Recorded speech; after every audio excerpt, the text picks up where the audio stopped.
All right, guys, what's happening? Pardon the wind noise. We got like some gale force winds out here, boys. It's like 78 degrees and it's almost November here in Ohio. It's absolutely wild. Bear with the wind noise. I got the big old windsock on here. Hopefully it's all right. But yeah, guys, let's talk about a 1 year update on the T-Boss. You guys, maybe you're new here. Go check out my other videos if you haven't. If you're considering buying a T-Boss, 550, or honestly anything Massimo, I'm here to tell you 5 reasons after 1 year of ownership to possibly not do that and consider another option. All right, guys, so I got the ignition there for you. I have 211 miles. We've had this for just over a year. We took a trail riding one time. It did not do very well. That's a different story. This is not a trail machine, first and foremost. We use this to work around the yard. We do a lot of chores around the yard and the property. And I just used it today, so that's why I prompted this video. Kind of impromptu action, you know what I'm saying? But yeah, we got 211 miles, and we've developed a couple more issues. Again, if you guys have been following me, you know that we had a bad rear diff seal, rear axle seal, and trying to get parts and get a hold of someone at Massimo was basically impossible. Eventually, somebody finally did reach out to me and offered to buy the seal for me from Massimo, or donate it, you know, whatever. But I had already ordered it, and I did it myself. No big deal, you know. If you buy one of these, I suggest being mechanically inclined. We're going to get into that here in a second. But yeah, let's go ahead into the back, and I'm going to show you what's going on now. All right, guys, there is the same axle seal. Brand new parts, OEM, genuine Massimo, Lin-Hai, whatever. It's leaking again. It didn't last more than 6 months. It's probably been leaking for a couple, so it may not even have lasted that long. Not ideal. The driver's side is fine. It is the passenger side. It's leaking again. So now I got to deal with that, and that job was a nightmare. I do have a video on how to do it though, if you want to check that out. And let's move on to reason number 1. Guys, reason number 1, lack of brand recognition. This is not necessarily a newer company, but they kind of store in the market all the big box stores with these machines and similarly branded units. All across the country and all across the world, I'm pretty sure, known as Lin-Hai and some other different companies. But yeah, basically they are a kind of a Chinese clone of a Yamaha engine, is my understanding. But lack of brand recognition, what does that mean? That means they're not well known. They're not as well known. They're not as well documented. The customer service experiences are not there, at least as of yet. I can tell you that firsthand. It could also mean lack of parts availability, and I ran into that as well when I was trying to get that rear axle seal. The unit was brand new and had a leaky axle seal. Some of the guys on the forums and things were telling me it's common, it is almost a failure point. But yeah, guys, brand recognition is huge. You know, you don't have the name of Yamaha, Can-Am, you know, Honda, Polaris, Suzuki, all those where there's dealerships everywhere. There's no dealerships. That's going to lead me into number 2.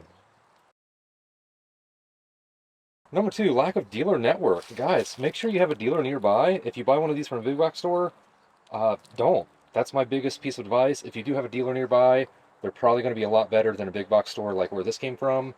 The assembly was atrocious. I've had to add sound deadening, tighten bolts, realign stuff all over this machine. So make sure you have a dealer network or a dealer nearby. I know a lot of the dealers, unfortunately, are going out of business, so it's not looking great. But yeah, guys, dealer support is a huge one, especially if you're not going to do the maintenance yourself. Number 3, quality control, quality assembly, quality everything. So as you guys, I've already said it 100 times, the rear diff seal, the rear axle seal was leaking when the unit was new. I've had to tighten and readjust almost every nut and bolt on this thing. The amount of rattles are insane. I had to buy sound deadening material, put it all over the place. And as far as quality control, I don't know who does the final assembly. I'm assuming it's a big box store, but I don't actually know that. My reverse lights have never worked from the factory. They still don't work. I don't know what it is. I tried simple troubleshooting procedures. They still don't work. I have no reverse lights. The signals and headlights and everything work. I still have no reverse lights. Brand new unit. Who tested it? And then speaking of electrical or mechanical quality issues, so it's been ridden lightly just around the yard for this past year, and it's developed an issue where on a cold start, now it only does it on a cold start, but on a cold start, it'll start up and then die. And then you start it up again, it'll rev really high and then settle back down. Maybe something's wrong with the electronic fuel injection system. I don't really know, but that is a newer problem that started about a couple of months ago. So yeah, guys, quality control. I don't know what's going on, but let's move on to the next. Guys, number 4, resale value. You guys know a lot of these, kind of well-known brands, Can-Am, Honda. They really hold their values, man. This is not one of them. This is not going to hold their value. I suggest if you buy one of these, really, really like it and keep it for a long time, because you are going to lose your butt if you go to sell this. In fact, I have a CF-Moto ATV, which I absolutely love. I considered trading this in on a CF-Moto side-by-side, and the dealerships, well, there's only 2 somewhat nearby, so keep that in mind, but the dealerships didn't even want this, y'all. They straight up turned me down and told me to sell it privately. What does that say for resale value, man? Are these desirable? It doesn't sound like it. I don't know. I still like it. We're going to get into number 5 now, and then we'll talk about a couple of the good things. Number 5, guys, we're going to go with aftermarket support. Parts availability, aftermarket.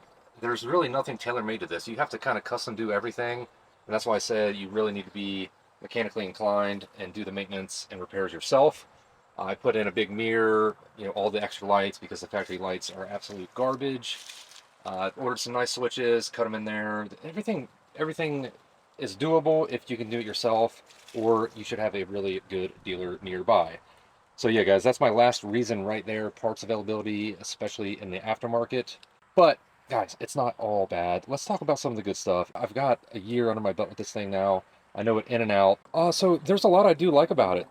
It comes pretty kitted from the factory. I mean, you get your mesh doors, you get the roof, the windshield, the mirrors, the dump bed with 3 removable sides, which I've used quite a bit. It's super handy. The dump bed still works great. Just that lever there, hydraulically assisted, opens up. Now, underneath the bed, there is a bunch of sound deadening I had to put in there, because this was the most annoying ride of all time. Everything was loud and chattering and metal against metal. So that's something that I recommend doing. So yeah, it comes fully kitted from the factory. Added a nice rear view mirror. I really needed that. It comes with a winch. As you guys know, it comes with the winch and the front bumper already. A lot of these manufacturers, man, they charge for all this stuff. It doesn't come like this. So you do save a bunch of money. You just got to balance whether that savings is worth it to you for the issues you may run into. I also like the factory tires, actually. The factory tires have been really solid, not even thought about getting stuck, and the 4-wheel drive system is pretty good. Again, I've not even close to getting stuck on anything. And again, I don't trail ride this. I tried it, and it is not a trail machine. It is a far too harsh of a ride. And between that and the bumps and the rattles and everything else, it is just not an enjoyable experience. But again, your guys' mileage may vary. Another positive I like is the layout of the cabin. It's simple and it works, and that's all it really needs to do. It does not have power steering. You can get kits for them. I wish it had power steering. But you got your glove box, all your switch blanks, your shifter's easy to use, ignition right there. You got your tack and your speed right there, your indicator lights right there, which is nice. E-brake over here, turn signals, and then your 4-wheel drive right through there. And then, yeah, you got your gas and your brake on the floor. The floor is easy to wash out. It blows out. It's pretty good. I like it. The seat's comfortable. It is a bench seat that pops right up for maintenance, which I'll show you that now. Give a little yank on this bad boy. There you go. Pops right off. Your fuel tank and your fuel pump and everything is right there. Fuel pump right on top, which is nice. You got a big storage cubby. I got some rope and straps and first aid kit and stuff in there. But yeah, air filter's right there. It's pretty easy to get to stuff, unless you're changing the oil and possibly doing a clutch or something, which I hope I don't have to do, because you probably have to disassemble the whole freaking body. You guys let me know if you've had to do anything like that.